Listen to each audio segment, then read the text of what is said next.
Hello, dear friend. Welcome back to English Talks with Avie. Relax, listen, and improve your English. Hello, my dear friend. Welcome back. Today, we are going to talk about memories and the people we love. When we lose someone in our family, we often feel a large emptiness in our chest. We look at their empty chair, their old clothes, and their favorite coffee mug, and we think, I wish we had more time. Tonight, we are going to visit an old house filled with cardboard boxes. We are going to meet Ben and find out what happens to him. The house was completely silent. Ben stood in the middle of his late father's bedroom, holding a brown cardboard box. His father, Thomas, passed away 3 weeks ago. Thomas was a quiet, serious man.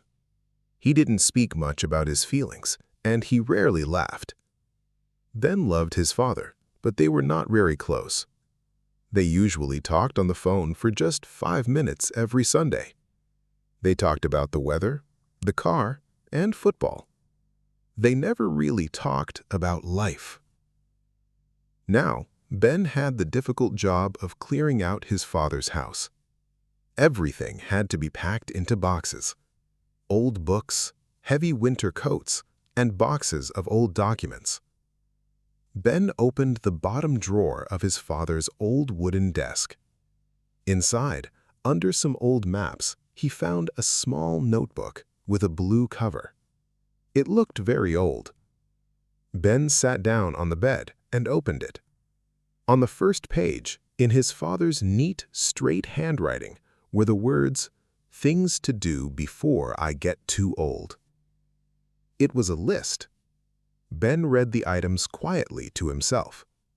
Some things had a big black check mark next to them. For example, buy a house was checked off.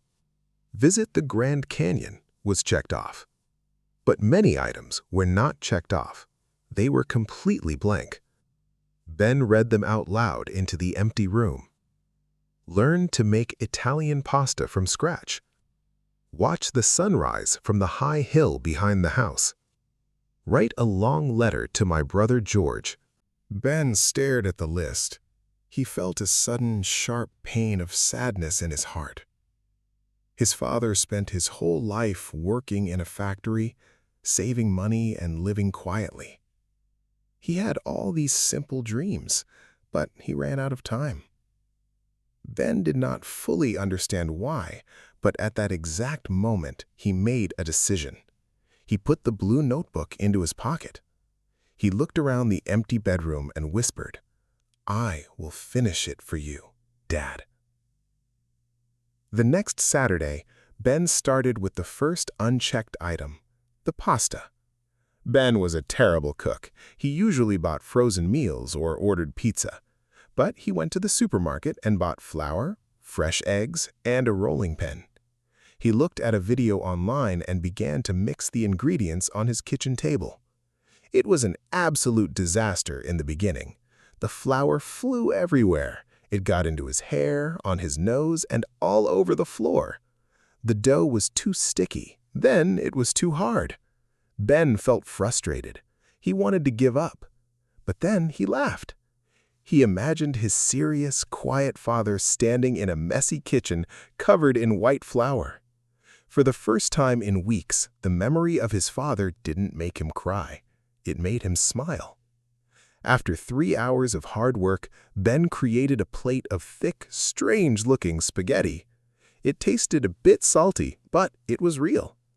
Ben took a black pen and made a big, proud checkmark next to the pasta item.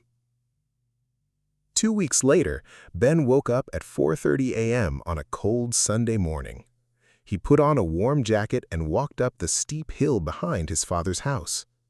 The grass was wet, and his breath made small clouds in the cold air. He sat on a big rock at the top of the hill and waited. Slowly, the dark sky changed from deep blue to purple, then to bright orange and gold. The sun rose above the distant trees, warming Ben's face. It was so beautiful and peaceful.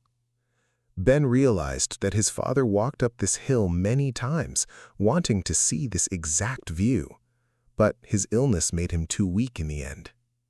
"I see it, Dad," Ben said softly to the morning sky. He pulled out the blue notebook and checked off the second item.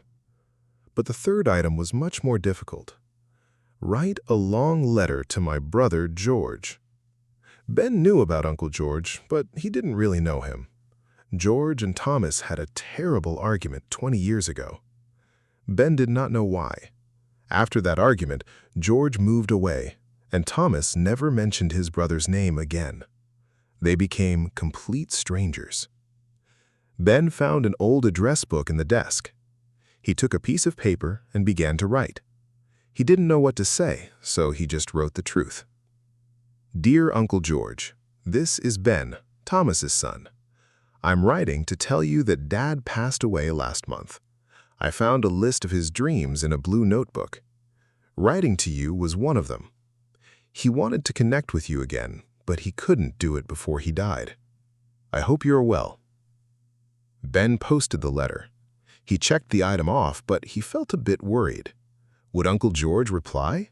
Did he still hate his father? A month passed, and Ben almost forgot about the notebook. There was only one final item left on his father's list. This item was different from the others.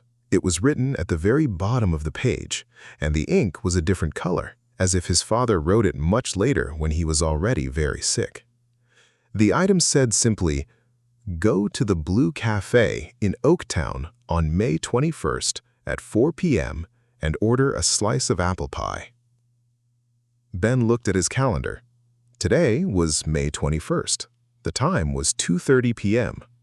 Oaktown was a small town exactly 1 hour away. Ben didn't understand the meaning of this task, but he got his car keys and started the engine. He didn't know that someone was already sitting in that cafe, checking the clock. Ben drove through the beautiful green countryside.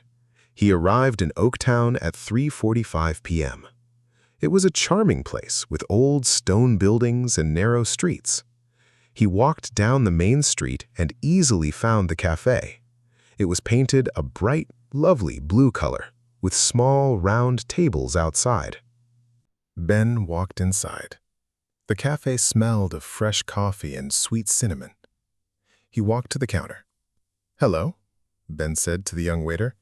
"Can I please have a slice of apple pie?" "Of course," the waiter said. "Are you sitting inside or outside?"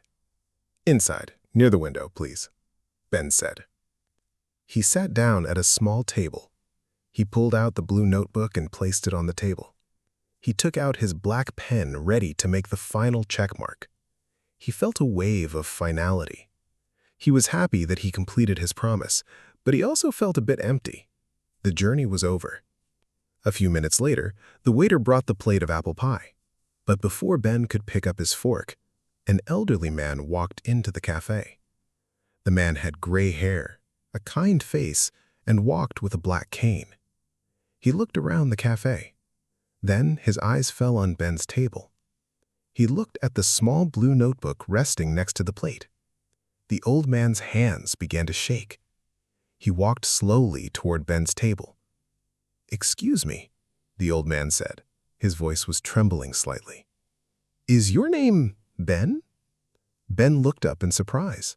"Yes, it is. How do you know my name?" The old man sat down heavily in the chair opposite Ben. He reached out his hand and gently touched the blue notebook. A large tear rolled down his wrinkled cheek. "I am George," the old man whispered. "I am your father's brother." Ben's breath caught in his throat. He stared at his uncle. Now that he looked closely, George had the exact same green eyes and the same shape of the nose as his father. "Uncle George!" Ben gasped. You received my letter?" "No, Ben," George said, shaking his head. "I didn't receive any letter.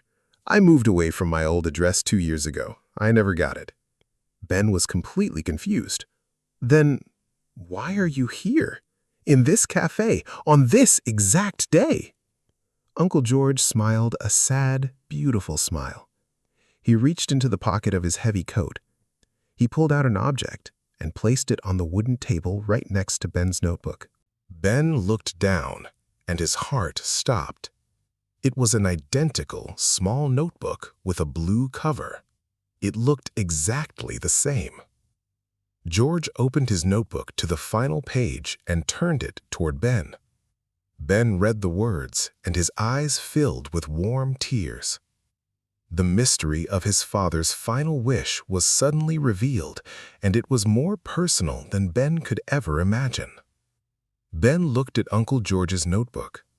In George's handwriting, the final item said, "Go to the Blue Cafe in Oaktown on May 21st at 4 p.m. and order a slice of apple pie. See if Thomas is there." Uncle George wiped his eyes with a handkerchief. 20 years ago, your father and I had a terrible argument about our parents' money. We were both proud, stubborn, and angry. We stopped talking. But 5 years ago, I realized how stupid I was. I missed my brother, so I called him. We talked on the phone for hours. We both cried. We forgave each other. George smiled, saying, "We decided to make a plan to meet, but we wanted it to be special. We both loved this blue cafe when we were young boys, so we bought 2 identical blue notebooks. We wrote a list of things to change in our lives, and we promised that on May 21st, 5 years later, we would meet here to share a piece of apple pie and show each other our finished lists." George's voice became very quiet. "I didn't know Thomas became sick. I didn't know he passed away. I came here today hoping to hug my brother after 20 years. But he didn't fail our promise. He sent you." Ben looked from George's notebook to his father's notebook. He understood everything now. His father didn't write that final item because he forgot to do it. He wrote it because he wanted Ben to find it. He wanted Ben to find his family. Ben reached across the table and took his uncle's old, warm hand. "He wanted us to be together, Uncle George," Ben said, his voice thick with emotion. "He didn't want me to be alone after he died." They ordered another coffee and another slice of pie. For the next 3 hours, they sat by the window and talked. Uncle George told Ben wonderful stories about his father's childhood.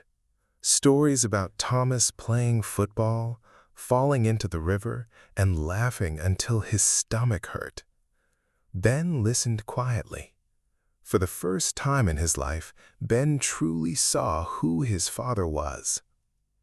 Ben pulled the blue notebook toward him. He took his black pen. Slowly, carefully, he drew a big, beautiful check mark next to the final item. The list was finished. His father's dreams were complete. But as Ben looked at his smiling uncle, he realized something beautiful. He thought he was doing a favor for his dead father. But in reality, his father gave a wonderful final gift to him. The gift of family, connection, and peace. Ben's journey shows us that love does not end when a person dies. The things that they leave behind, their words, their unfulfilled dreams, can become a bridge that connects us to a better future. When you learn English, you are also working on a long list. Some days you might feel tired, or you might think you have too many unfinished tasks. But remember Ben's story. Every small step you take and every new word you learn is slowly building a better future for yourself. Do not give up on your list. Please share your thoughts in the comments. And if this story brought a little warmth to you, give this video a like and share it with your loved ones. Stay warm, stay gentle, and see you in the next story. Thank you for listening. Subscribe for more English Talks with Avie. You can explore more videos here. Thanks.